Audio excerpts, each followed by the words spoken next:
प्रेरणास्पद कथा YouTube channel पर मैं धनंजय जैन आप सभी का हार्दिक अभिवादन करता हूँ। दोस्तों, महाराज विक्रम सिंह अपनी रानी प्रीति से दिलो जान से प्यार करने लगे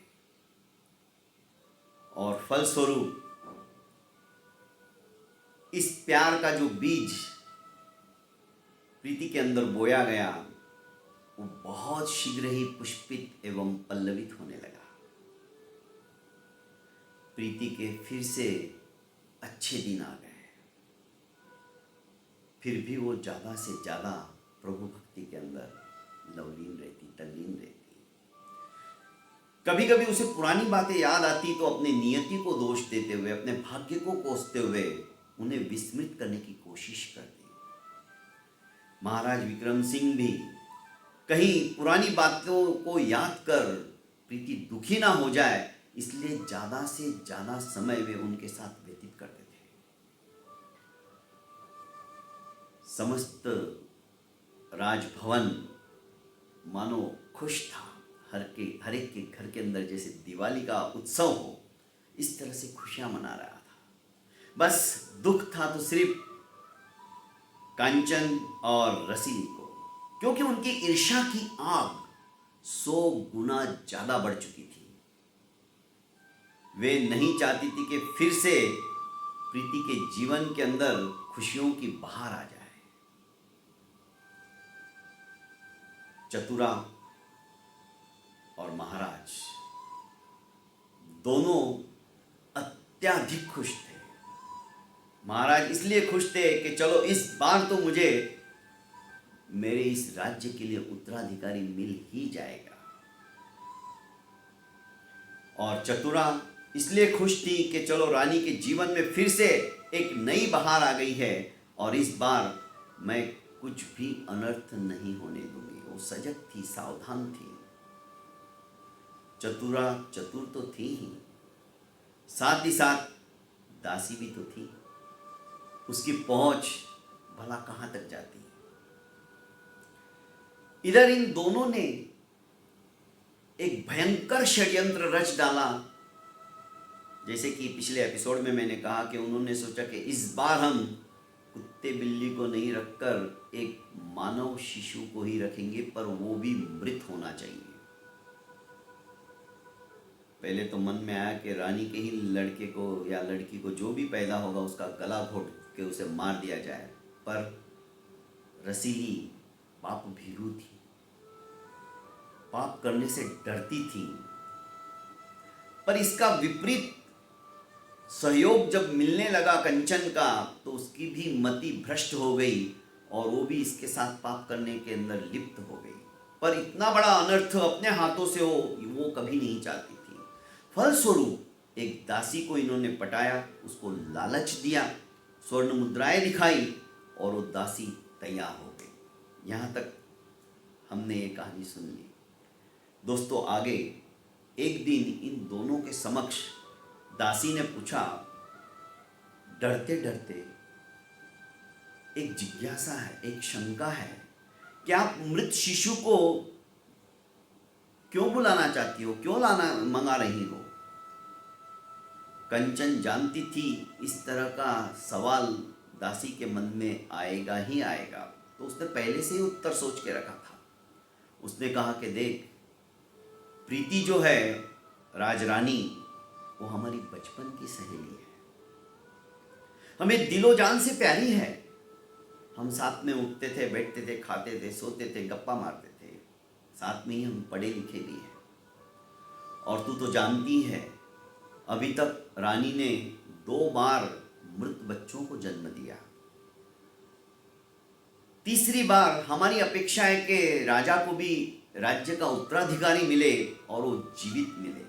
इस बार मृत शिशु पैदा ना हो, यही सोचकर हमने मृत शिशु को मंगाया है, ताकि उसके ऊपर हम तांत्रिक एवं मांत्रिक क्रिया करके रानी के होने वाले बच्चे का लंबी आयु वाला, दीर्घायु वाला ऐसा पुत्र रत्न चाहते हैं।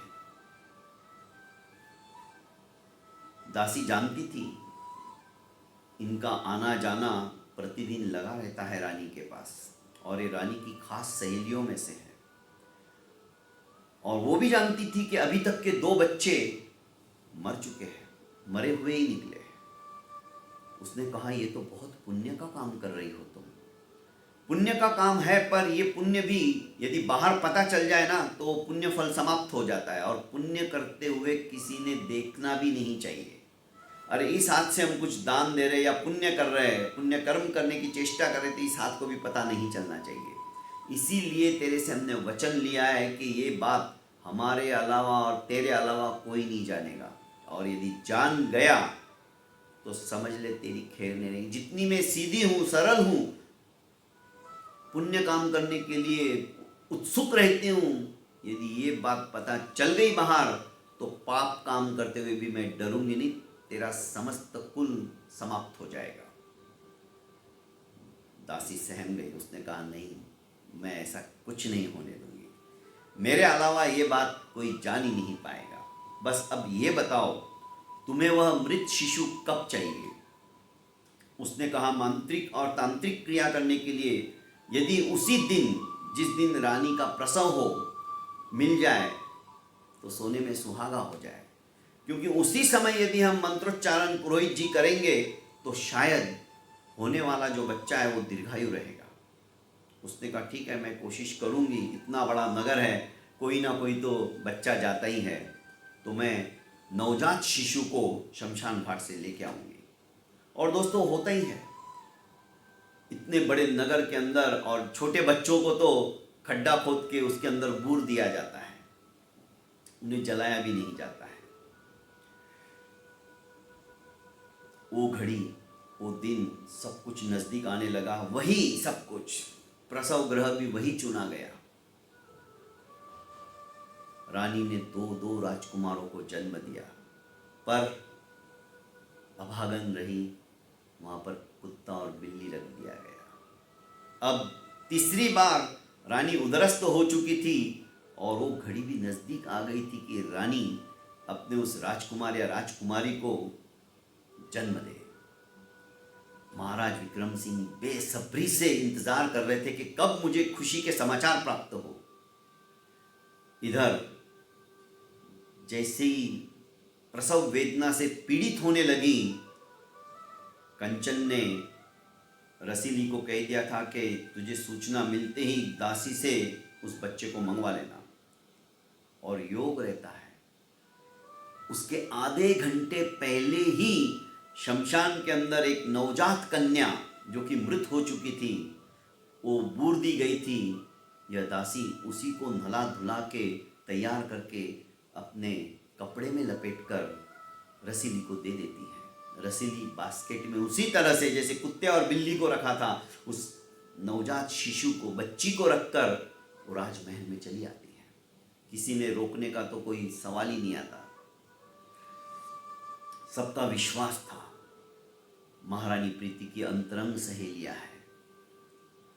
दोस्तों, जैसे ही प्रसव वेदना भयंकर होने लगी और रानी ने एक सुंदर कन्या को जन्म दिया, राजकुमारी को जन्म दिया, उस सुंदर सी कन्या को हाथ में लेते ही कंचन और रसीली भाव विभोर हो गई।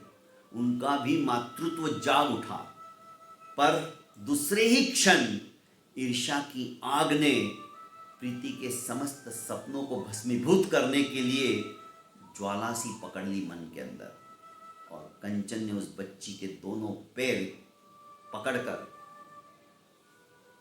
फेंक दिया और मृत बच्ची को प्रीति के पास रख दिया।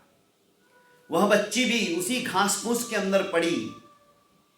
दोस्तों, पहले राजकुमार का नाम मैं बताना भूल गया, अशोक रखा था सेवाराम ने, और प्रेमा ने दूसरे राजकुमार का नाम उन्होंने आलोक रखा, क्योंकि सेवाराम के घर को इस दूसरे बच्चे ने अपने किलकारियों से आलोकित कर दिया था। उसका सारा जीवन का अंधकार मिट गया था, और इन बच्चों के आते ही घर के अंदर इनके दिनमान भी बदल गए थे। अब ये तीसरी लड़की जो कि राजकुमारी के रूप में थी, जैसे ही सेवाराम ने उसे उठाया, भाव विभोर हो गया। भागते भागते आया और प्रेमा के हाथों में देते हुए कहा कि देख, इन दोनों भाइयों को राखी बांधने वाली चाहती थी ना तू, आज वो भी मिल गई है। अरे भगवान कितना मेहरबान है हमारे ऊपर। प्रेमा भी यही चाहती थी कि मेरी गोदी में एक कन्या भी आए, और प्रेमा का विश्वास द्विगुणित रूप से बढ़ गया उस परम पिता परमेश्वर के लिए कि मैंने तो सिर्फ सोचा था, जो कि असंभव था, पर इस ऊपर वाले ने तो मेरी गोदी में मेरी लड़की भी दे दी। कितना बड़ा भाग्य लेकर मैं आई हूँ। इनके घर में तो दिवाली हो रही है, खुशियाँ बट रही है, पर यहाँ पर प्रीति के सामने वो जो मृत कन्या रख दी गई और राजा को बुलाया गया। महाराज विक्रम सिंह ने आकर देखा। पहले तो दूर से ही लगा कि एक मानव शिशु है, पर नजदीक आने के बाद देखा तो वो कन्या है, और वो भी मृत। महाराज विक्रम सिंह के क्रोध का पारावार नहीं रहा। वे क्रोधाभिभूत होकर दंदनाते हुए, बड़बड़ाते हुए वहां से निकल पड़े और कहने लगे, आज के बाद मैं प्रीति का मुंह नहीं देखूंगा। अब पानी में से जैसे मक्खन नहीं निकल सकता है, इसी तरह से रानी भी मुझे उत्तराधिकारी नहीं दे सकती। इस राज्य को उत्तराधिकारी नहीं मिलता तो ऐसी रानी से क्या फायदा।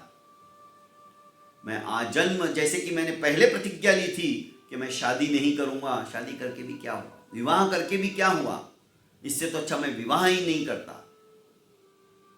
अपने आप के भाग्य को भी कोसते हुए महाराज विक्रम सिंह वहां से चल पड़े, और जाते ही उन्होंने आदेश दे दिया कि इस रानी को, जहां पर दासियां रहती है, उनका निवास स्थान है, वहां पर उसको छोड़ दिया जाए। इसको राजमहल की कोई भी सुख सुविधाएं नहीं दी जाए। सब कुछ एक क्षण के अंदर समाप्त हो गया। कंचन और रसीली को ऐसा लग रहा था मानो संसार का सारा वैभव प्राप्त हो गया। कुटिल लोग दोस्तों ऐसे ही होते हैं, दूसरों के दुखों में खुशियां मनाते हैं।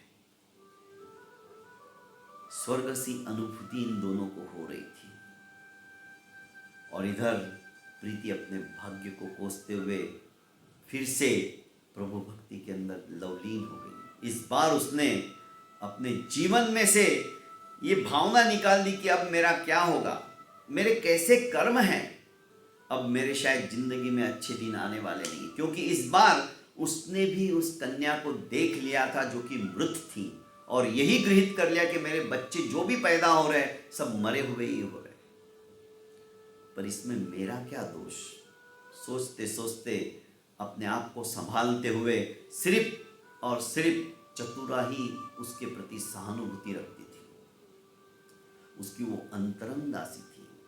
चतुरा ने भी ये सब कुछ देख लिया। सेवाराम किस तरह से उठाकर उस कन्या को ले जाता है। अब चतुरा प्रतिदिन, पहले तो भी 7-8 दिन बाद जाती थी, अब प्रतिदिन जाने लगी, और तीनों को देखकर बहुत खुश होती थी, उनके साथ खेलती थी। समय आ गया इनका विद्याध्ययन करने का। अब किस तरह से ये गुरुकुल में जाएंगे, पढ़ेंगे, लिखेंगे, बड़े होंगे, महाराज विक्रम सिंह से इनकी मुलाकात कैसे होगी, किस तरह से चतुरा अब उस दासी की भी खोज करेगी। उसको षड्यंत्र की बू आने लगती है कि मनुष्य का शिशु लाए कहां से, ये तो असंभव है। ना तो इतनी ताकत रसीली में है और ना ही कंचन में है जो कि ये मृत शिशु लेके आए, तो इनके साथ में तीसरा और कौन मिला है। एक एक रहस्य के ऊपर से पर्दा उठता चला जाएगा दोस्तों। वो समय नज़दीक आ रहा है। आज के लिए इतना ही काफ़ी। इजाज़त चाहता हूँ, और दोस्तों आपसे अपील करता हूँ, निवेदन करता हूँ कि अभी तक आपने मेरी इस प्रेरणास्पद कथा यूट्यूब चैनल को लाइक एवं सब्सक्राइब नहीं किया है तो कर लीजिए, और बेल आइकॉन का बटन ज़रूर दबाइए, ताकि जैसे ही मैं कोई कहानी अपलोड करूँ तो आपको प्राप्त हो जाए, और ज़्यादा से ज़्यादा इस चैनल को आप फॉरवर्ड करते रहिए। बहुत बहुत धन्यवाद।